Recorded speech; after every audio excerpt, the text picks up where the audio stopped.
제가 여러 차례 토지거래 허가제를 풀어주면 아파트값이 다시 요동치고 폭등까지 할 수 있다라고 여러 번 말씀을 드린 적이 있는데, 그것이 지금 현실이 되었고 분위기가 정말 심상치가 않게 폭등 조짐마저 보이고 있습니다. 제가 정말 아이러니한 부분이 강남권 토지거래 허가 해제, 이게 오는 6월이면 자동으로 해제가 되는 수순이었는데 굳이 1월부터 분위기를 싹 잡아가더니 갑자기 4개월 앞당겨서 2월 12일에 왜 이렇게 서둘러서 풀어줬는지 그 이유를 모르겠습니다. 혹시 대통령 선거 빨리 치르면 출마하려고 서두른 거 아닐까요? 뭐 우리가 그런 의혹까지 제기할 필요는 없겠지만 뭐 여러 가지 해석들은 할 수 있겠죠.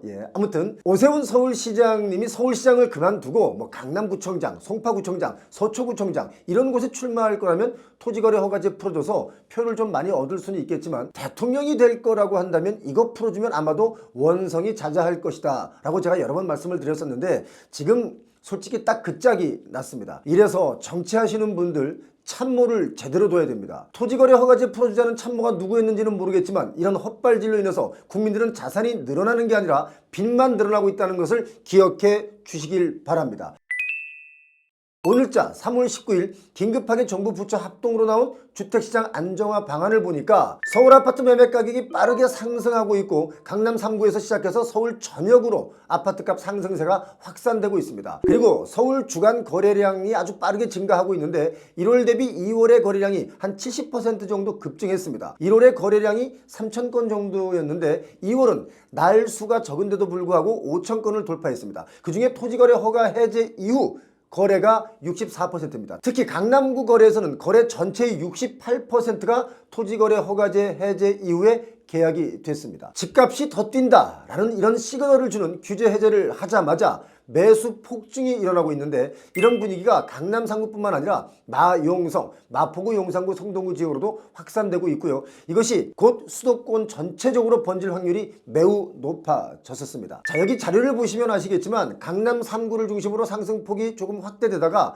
25년 2월 말부터는 상승세가 서울 대부분 지역으로 이렇게 확대되는 모습을 볼 수 있습니다. 서울의 2월달 둘째 주에는 서초구와 송파구, 강남구의 매매가가 올랐다가 2월 넷째 주 토지거래 허가제를 풀어준 그 넷째 주부터는 더 확대가 되었고요. 또 3월 둘째 주에는 강남 3구와 마용성 지역까지 빨갛게 지금 달아올랐죠. 눈으로도 우리가 쉽게 확인할 수 있습니다. 심리적으로 25년 2월 둘째 주 이후에 지난 4주 연속 매도자 우위 시장으로 시장이 변했습니다. 주택가격 전망 지수도 작년 하반기부터 하락세가 지속이 되다가 최근에 다시 주택가격 전망 지수도 상승하고 있습니다. 가격 상승 심리가 올랐다, 이렇게 정부도 지금 인정한 거죠. 여러분, 집값이라는 게 뛰면 좋은 겁니다. 사실은 국민들 자산 가치가 올라가면 좋은 일이긴 하지만 중요한 게 뭐냐, 자산 가치가 늘어나는 게 전부 빚으로 늘어난다는 게 이게 문제입니다. 우리나라 가계부채가 지금 세계 최상위 국가가 됐습니다. 경기 침체도 결국 늘어난 가계부채의 요인도 아주 크죠. 아파트값이 얼마나 갑자기 뛰면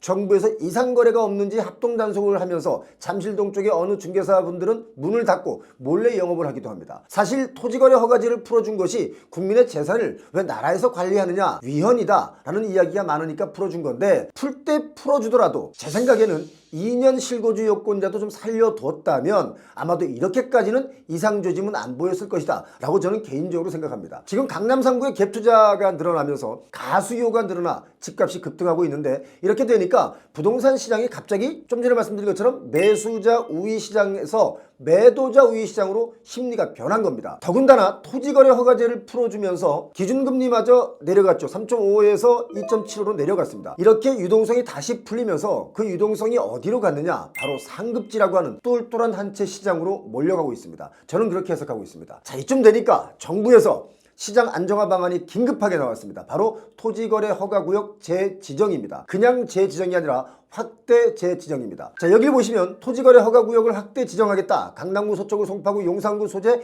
전체 아파트를 토지거래 허가구역으로 지정하는데 기간이 25년 3월 24일부터 9월 30일까지 6개월 동안입니다. 자, 중요한 게 뭐냐면 지금 LTV도 제한하겠다 이거죠. 양도세 취득세를 중과하고 청약 전매 제한도 강화하겠다 이겁니다. 토지거래 허가구역으로 지정되면 대출이 좀 줄어들겠죠. 자, 그리고 정책대출, 버팀목, 디딤돌 다 금리 인상을 검토하고 있습니다. 자, 이렇게 정부는 빠르게 지금 확산되고 있는 주택시장 과열을 억제하기 위해서 토지거래 허가구역을 확대하고 또 대출 규제를 강화하고 거래 질서를 확립하겠다, 이런 정책을 즉각 시행하겠다 했는데요. 장기적으로는 주택 공급을 좀 더 확대하고 시장 안정을 도모할 계획이다 라고 안정화 방안을 긴급하게 발표했는데, 장기적으로 주택 공급을 어떻게 확대할지 이것도 좀 구체적으로 나왔으면 좋겠습니다. 제가 작년에 이런 말씀을 드렸죠. 25년 상반기에 서울의 집값은 살짝 하방으로 가고 25년 하반기가 되면 집값이 급매가 투매로 나오면서 좀 더 내려갈 수 있다 라고 말씀드리면서, 단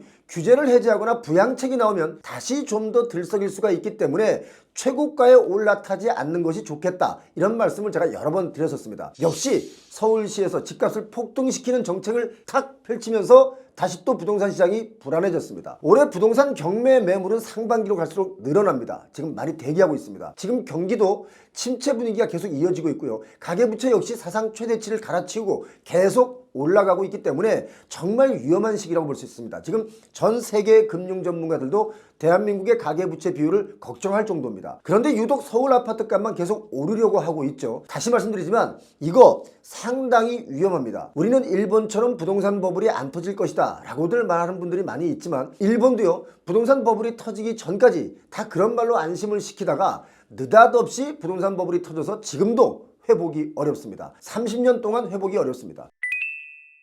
오세훈 서울시장은 토지를 풀어주고 나서 이런 말을 했습니다. 집값에 영향이 없다, 이상징후가 없을 것이다 라고 처음에 얘기했습니다. 호언장담을 했었죠. 그런데 좀 더 지나서는 아주 미미하게 올랐다, 뭐 괜찮다 라고 하다가 며칠 전에 예의주시하고 있다 라고 했습니다. 점점 말이 조금씩 바뀌죠. 오늘 날짜 신문 보니까 지난 2월 12일에 토지거래 허가구역 해제 이후에 강남을 중심으로 부동산 시장의 변동성이 커졌다는 지적을 겸허히 받아들인다 라고 하면서 심려를 끼쳐 송구스럽게 생각한다 라고 사과했습니다. 다시 말씀드립니다만 참모를 잘 쓰셔야 합니다. 이 참모가 단순히 나의 참모가 아니라 이 참모가 제안하는 여러 가지 정책들이 우리 모두에게 영향을 주기 때문에 참모를 잘 쓰셔야 한다라는 말씀을 드리는 겁니다. 자, 사과가 문제가 아니라요, 지금 국민 모두가 빚을 잔뜩 져서라도 이 뛰어오르는 아파트를 무조건 사야 한다, 그런 심리를 발생시켜서 모두를 빚쟁이로 몰아갈 수 있기 때문에 이게 위험하다. 앞으로도 이런 정책을 펼치기 전에는 반드시 여러분 고민해 주시길 다시 한번 부탁드립니다. 간단한 예로 아파트값이 얼마나 초급등했는지 보여드릴게요. 강남구 삼성동에 지어진 지 5년 차인 삼성동 레미안 라클렛이라는 아파트의 가격을 보면 전용 84제곱미터가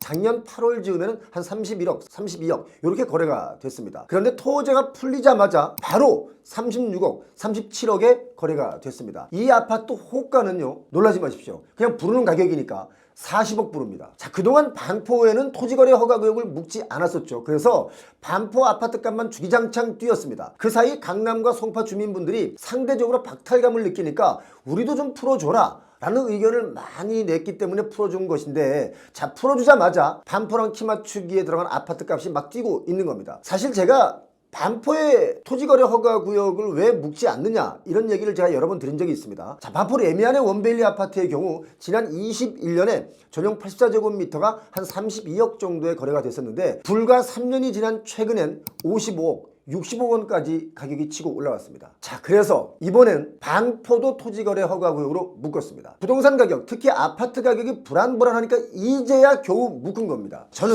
개인적으로 부동산 시장은 자유시장의 원리를 따라야 한다라는 생각을 가지고 있습니다. 하지만 정부나 지자체가 관여하면 관여할수록 부동산 가격은 미친 듯이 뜁니다. 그런데 관여를 하려면 일관성 있게 해야 한다라고 생각합니다. 이랬다가 저랬다가 왔다 갔다 이렇게 하면 시장은 계속 그 박자에 맞춰 춤을 추게 되고 결국 부동산 가격의 이상징후로 인해서 오히려 우리들의 삶이 더 팍팍해진다라고 저는 생각합니다. 정치하시는 분들께 묻겠습니다. 사람들이 왜 아파트에 몰입하는지 여러분 알고 계십니까? 그건 다른 데 투자할 곳도 없고 이것저것 규제도 많고 하지 말라는 것이 너무 많아서 그렇습니다. 그런데 부동산은 각자 도생의 마음으로 다 덤벼들기 때문에 아파트만 미친 듯이 값이 올라가니까 또 여기에 몰입하는 것이다 라고 저는 봅니다. 이 부분을 제발 좀 정치하시는 분들이 알아주셨으면 좋겠습니다. 오늘 나온 부동산 안정화 방안이 좀 제가 볼 땐 아쉽긴 합니다만, 부동산 말고 다른 창의적인 곳에 더 집중할 수 있도록 좋은 정책을 부탁드리겠습니다. 오늘 여러분의 의견 댓글로 달아주시면 소중하게 읽겠습니다. 고맙습니다. 이제 25년 들어서 특히 상반기보다 하반기가 되면 이 경매 물건들이 어마어마하게 쏟아지고 있다, 이런 얘기 제가 여러분께 여러 번 말씀드렸죠. 그래서 여러분께 경매 아주 쉽게 기초를 제가 알려드리겠습니다. 경매 기초는 여러분 돈 주고 배우지 마시기 바랍니다. 돈 안 주고 배워도 기초 충분히 공부할 수 있습니다. 이번 주 토요일에 경매 기초 무료 강의를 해드리겠습니다. 관심 있는 분들은 아래 고정 댓글을 참조하셔서 신청하시면 신청자 중에 50명을 초대해 드리겠습니다. 많은 시청 바랍니다.